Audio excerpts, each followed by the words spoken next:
వేరుగా ఉంటుంది.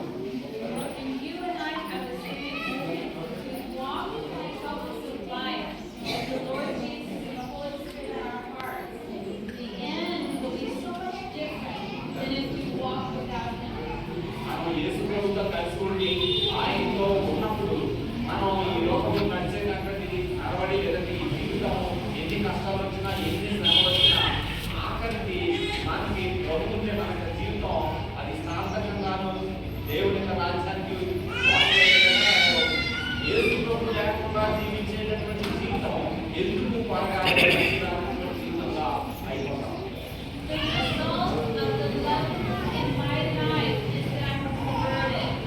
మరి మన యొక్క జీవితంలో ఎప్పుడైతే ఆత్మ మనలో పనిచేస్తామో మనం మార్పు చెందుతామో, పాపము చేద్దామని పరిశుద్ధాత్మ మనల్ని హెచ్చరిక చేసి పాపం చేసినటువంటి మనలను పరిశుద్ధాత్ముడు ప్రేరేపించినప్పుడు పాపం నుంచి బయటికి వెళ్ళిపోతాం, పాపం లేకుండా జీవించే వారుగా ఉంటాం. The love of Jesus fosters faith in my heart. మరి దేవుని యొక్క ప్రేమ నాలో ఉన్నప్పుడు ఆ యొక్క ప్రేమ నాలో మార్పును తీసుకుని వస్తుంది. The Holy Spirit removes from me a spirit of rivalry and conflict with others. మరి పరిశుద్ధాత్ముడు ఎప్పుడైతే నా హృదయంలో ఉంటాడో మరి ఈ యొక్క సంఘర్షణ అంతా కూడా పోతుంది, ఆందోళన భయపడడం అన్ని కూడా పోతాయి, మన నిశ్చలమైన స్వభావం మనలో వస్తుంది. The leavening of the Spirit removes selfishness from my heart. మన యొక్క హృదయంలోనికి దేవుని పరిశుద్ధాత్ముడు ఎప్పుడైతే ఉంటాడో మనలో స్వార్థము ఇలాంటి అపేక్షలన్నీ కూడా పోతాయి. I become kind and loving and thoughtful, even in the hard times, the difficult times of life. మనము ఎలాంటి శ్రమలో వేదనలో జీవిస్తూ ఉన్నప్పటికీ యేసు ప్రభు మనలో కనుక ఉన్నట్లయితే ఆ ప్రభువును బట్టి మనము అందరికీ ఉపయోగకరంగా ఉండే విధంగా మన జీవితం సార్థకంగా ఉంటుంది. I cannot make myself kind. It is only the Holy Spirit that can do that work in my life. What about you? మనం ఎలాంటి పరిస్థితుల్లో ఉన్నా, శ్రమలో ఉన్నా, వేదనలో ఉన్నా దయ దాక్షిణ్యాలు అనేటటువంటి మనలో ఉంటాయి. యేసు ప్రభు లేకపోతే అలాంటి స్వభావం మనలో ఉండదు. And you know, the most wonderful thing, the most wonderful news of this morning is that none of us is beyond the work of the Holy Spirit. మనం ఈ ఉదయకాల సమయంలో మనం ఈ రోజు మనం గమనించవలసింది ఏంటంటే పరిశుద్ధాత్ముడు కనుక మనలో పనిచేయకపోయినట్లయితే మనము యేసు ప్రభు లేనటువంటి వారు కాదు, మనము విచ్చలవిడిగా స్వతహాగా జీవించే వారుగా ఉంటాము. I want to say that again. None of us is beyond the influence of the Holy Spirit.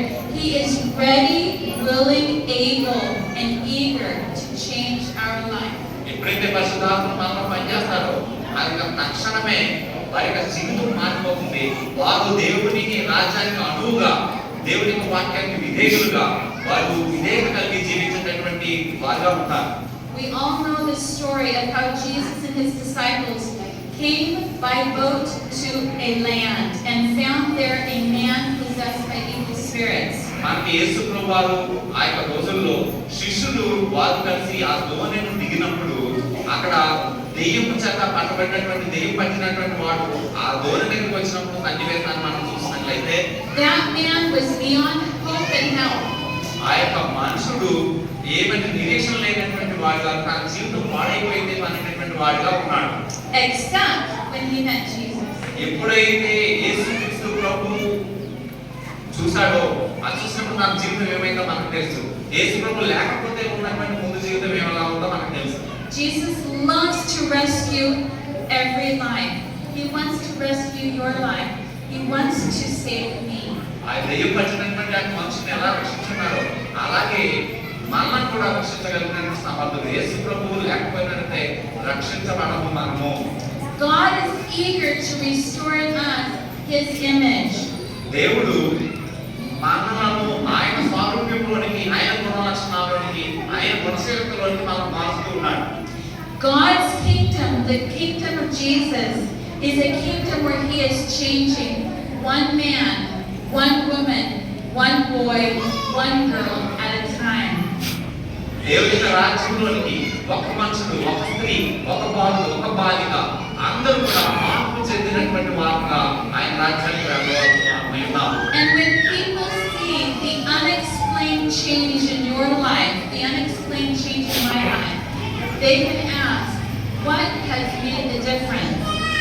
మనం ఊహించినటువంటి విధంగా మనలోని దుర్గుణాలు చెడ్డ అంతా కూడా పోయి పరిశుద్ధాత్మలో మార్పునిచ్చినప్పుడు మనలా చూసినటువంటి వారి ఇతరులు ఏమి జరిగింది, ఎంత మార్పు ఎలా వచ్చింది అని మనల్ని గమనిస్తారు. When they see that you and I are not absorbed in money making and pleasures of this world, they can ask, why are you different? మనము ఎప్పుడైతే ప్రభువుకి ఆయన ప్రేమలో మనం ఎదుగుతూ ఉంటామో స్వార్థమైనటువంటి పోతుంది, ధనాపేక్ష పోతుంది, ఇతరుల మీద ద్వేష పోతుంది, అన్ని పోయి మనం పరిశుద్ధంగా ఉన్నప్పుడు మనల్ని చూసి ఏంటి నీలో మార్పు, ఏం జరిగింది నీకు అని చెప్పేసి ఇతరులు మనం చూసి ఆశ్చర్యపోతారు. When people in this world see that you and I are willing to sacrifice everything and anything to save lost people, they can ask, why? Why are you different? What makes you different? మనం ఎప్పుడైతే ప్రభువులు సంపూర్ణంగా ఉంటామో, స్వార్థం ఎప్పుడైతే పోతుందో, మనం ఇతరుల కోసం త్యాగం చేసేటటువంటి వారుగా ఉంటాము. స్వార్థ ధనాపేక్ష ఇవన్నీ కూడా ఏమి ఉండవు. అప్పుడు ఇతరులకు సహాయం చేసే వారుగా ఉంటాం. అప్పుడు అడుగుతారు వాళ్ళు, ఏంటి నువ్వు ఎలా మారిపోయావు, ఇతరులకు ఎలా నువ్వు సహాయం చేయగలుగుతున్నావు అని మనలో మార్పు వాళ్ళు అడుగుతారు. When they see that difference, they can begin to long for it also. అందుకని మనం చూసిన తర్వాత వాళ్ళు కూడా అలాగే మారాలని మనం బట్టి వాళ్ళు కూడా మారుతారు. And in this way, God's kingdom is slowly but surely expanding and moving forward. అలాగే దేవుని రాజ్యము సంపూర్ణంగా ఇలా మారుతుంది, కానీ ఇది త్వరగా మారుతారు. అది నెమ్మదిగా ఒక్కొక్కరిగా అందరిలోనూ దేవుని రాజ్యం దేవుడు మార్పు తీసుకొని ఆ రాజ్యాన్ని సాగిస్తాడు. అది సత్యము, ఖచ్చితంగా ఆ రాజ్యం వస్తుంది. The most important question that you and I must ask ourselves this morning is this: do I have the Holy Spirit? ఈ రోజు నీవు నేను మనల్ని మనం విమర్శ చేసుకుని నిజంగానే మనకి పరిశుద్ధాత్ముడు అవసరమై ఉన్నాడా లేదా అనేది విమర్శ చేసుకోవాలి. పరిశుద్ధాత్ముడు లేకుండా మనలో మార్పు అనేటటువంటిది ఎన్నటికీ రాదు. Do I want that leavening agent in my life so I can be part of His kingdom growing effort? అలాగే ఆ ఈస్ట్ అనేటటువంటి పదార్థము ఎలాగైతే ఆ పిండిలో వస్తుందో మార్పు తీసుకుంటారో మన జీవితంలో పరిశుద్ధాత్ముడు ఉండి దేవుని రాజ్యానికి అనువుగా మనల్ని మార్చాలని కోరుకోవాలి. If we allow God's Holy Spirit to live in our lives, we will become like that delicious aroma-filling bread that comes out and feeds the family. ఎప్పుడైతే మనము ఆ యొక్క ఈస్ట్ అనే పదార్థం కలిసి ఆ రొట్టె పోగి పరిపక్వంగా తినడానికి అనువుగా మారి ఉన్నదో, అలాగే మనం కూడా మనము ఇతరులకు ఉపయోగకరంగా ఉండే విధంగా మన జీవితాల మార్పును పరిశుద్ధాత్మను తీసుకుని వస్తాడు. పరిశుద్ధాత్మ అనేటటువంటి ఈస్ట్ మన జీవితంలో కూడా అవసరమై ఉన్నది. I want to be like that bread. I want His Holy Spirit to dwell in me so I can be a tasty morsel to a hungry world. ఈ లోకంలో ఆకలి ఉన్నటువంటి ఈ లోకానికి నేను ఒక రొట్టెగా లేదా రుచికరమైనటువంటి రొట్టెగా మారాలంటే పరిశుద్ధాత్ముడు అనేటటువంటి ఆ యొక్క ఈస్ట్ అనే పదార్థం నాలో అవసరం. అంటే ప్రతి ఒక్కరి హృదయంలో పరిశుద్ధాత్ముడు కావాలి. పరిశుద్ధాత్ముడు ఉన్నప్పుడు మనం అనువుగా తయారవుతాం. You know, Jesus sat with His friends one last time, one last supper.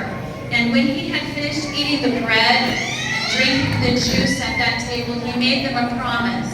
యేసు ప్రభువు ఆ ప్రభువు ఆఖరి భోజనం చేసినప్పుడు ఆ భోజనం పాక చుట్టూ ఉన్నటువంటి ఆ శిష్యులతో అందరితో ఒక మాట చెప్పారు. He said, ఆయన ఏమని చెప్పారు, వాగ్దానం చేశారు, ఏమన్నారంటే, I will not eat this bread or drink this juice until I see you again in my kingdom and we sit together and eat together. ఈ రొట్టెను ఈ ద్రాక్షరసాన్ని నేను మరలా వచ్చే వరకు నేను దానిని ముట్టుకోనని తెగము త్రాగనని ప్రభు వాగ్దానం చేశారు. The same Jesus that knelt down, removed His outer clothes and washed the disciples' feet. ఆ రాజ్యం రావడం కోసం మరలా మనతో ఆ భోజనం ఆ రొట్టెను ద్రాక్షరసం స్వీకరించడం కోసం ఆయన తన యొక్క తువాలు తీసి ప్రతి శిష్యుని పాదాలు కడగడానికి ఆయన సిద్ధమయ్యారు. Is the same Jesus that is set at the banquet table. అదే యేసు ప్రభువు నీకు కొరకు నా కొరకు ఒక విందు భోజనానికి ఒక భోజనాన్ని సిద్ధపరుస్తున్నారు. He's the same Jesus that has sent out the invitation. There's a supper at my house. Come home, my kids. అందుకనే మనం ఆయన పిల్లలమైనటువంటి మనము ఇదిగో ఇక్కడ ఒక గృహం ఉన్నది, ఆ గృహం దగ్గరికి, ఆ భోజనం పాల దగ్గరికి మనందరినీ కూడా ఆహ్వానిస్తూ ఉన్నారు. And like a tender mother, that same Jesus plans to feed us at his table one day very soon. ఆ తల్లి ఆ పిల్లలకు ఎంత ప్రేమతో వడ్డించి ఆహారాన్ని తినిపిస్తుందో పెడుతుందో అదే ప్రేమ, అంతకంటే ఎక్కువ ప్రేమతో యేసు ప్రభువు మన కోసం ఎదురు చూస్తూ ఉన్నారు. మనమందరం కూడా అక్కడికి వెళ్ళాలి, ఆ భోజనం పాల దగ్గరికి ప్రభుతో ఉండాలి. In my imagination, I see Jesus standing at that table. He is dipping his hands deep into the food. He is coming to your mouth, to my mouth, feeding us like tender children that have just come home from a long time far, far away. చాలా దూర ప్రాంతంలో ఉన్నటువంటి ఆ పరలోక రాజ్యానికి నువ్వు నేను వెళ్ళినప్పుడు అక్కడ తల్లి తన పిల్లలకి ఎలాగైతే తినిపిస్తుందో అలాగే యేసు ప్రభువు అంత ప్రేమతో నీ కొరకు నా కొరకు ఆహారాన్ని సిద్ధపరిచి ఆ యొక్క మనకు సొంత ఇంటిలో మనందరికీ కూడా భోజనం సిద్ధం చేస్తూ ఉన్నారు. And just like a tender mother whose children have come home from hostel, who's feeding them, she's wiping their tears. It's okay, honey. The troubles of the dorm are past. You're home now. Here, eat. హాస్టల్లో చాలా కాలం ఉండిపోయి చాలా సంవత్సరాల తర్వాత మళ్ళీ ఇంటికి వచ్చినటువంటి ఆ పిల్లలు తల్లి ఎంత ప్రేమతో చూస్తుందో, ఎంత ప్రేమతో అల్లారుగా ఆ ఆహారాన్ని తినిపిస్తుందో కళ్ళు నీళ్లు చూసి ఇక నీవు ఆ హాస్టల్లో రోజులు మర్చిపోయేలా చేస్తుందో అలాగే యేసు ప్రభువు కూడా ఈ లోకంలో ఉన్నటువంటి మనల్ని అక్కడికి వచ్చినప్పుడు మన ప్రతి బాధ్యతను తుడిచివేస్తాడు. ఆయన మనలను మనకి ఆయన బల్ల దగ్గర ఆహారాన్ని సిద్ధపరుస్తాడు. I have a question for you. నాకు ఒక ప్రశ్న ఉన్నది. How many of you are hungry? ఎంతమంది ఆకలి ఉన్నారు ఇప్పుడు చెప్పండి ఆహారం కోసం. I'm hungry. I want to go home.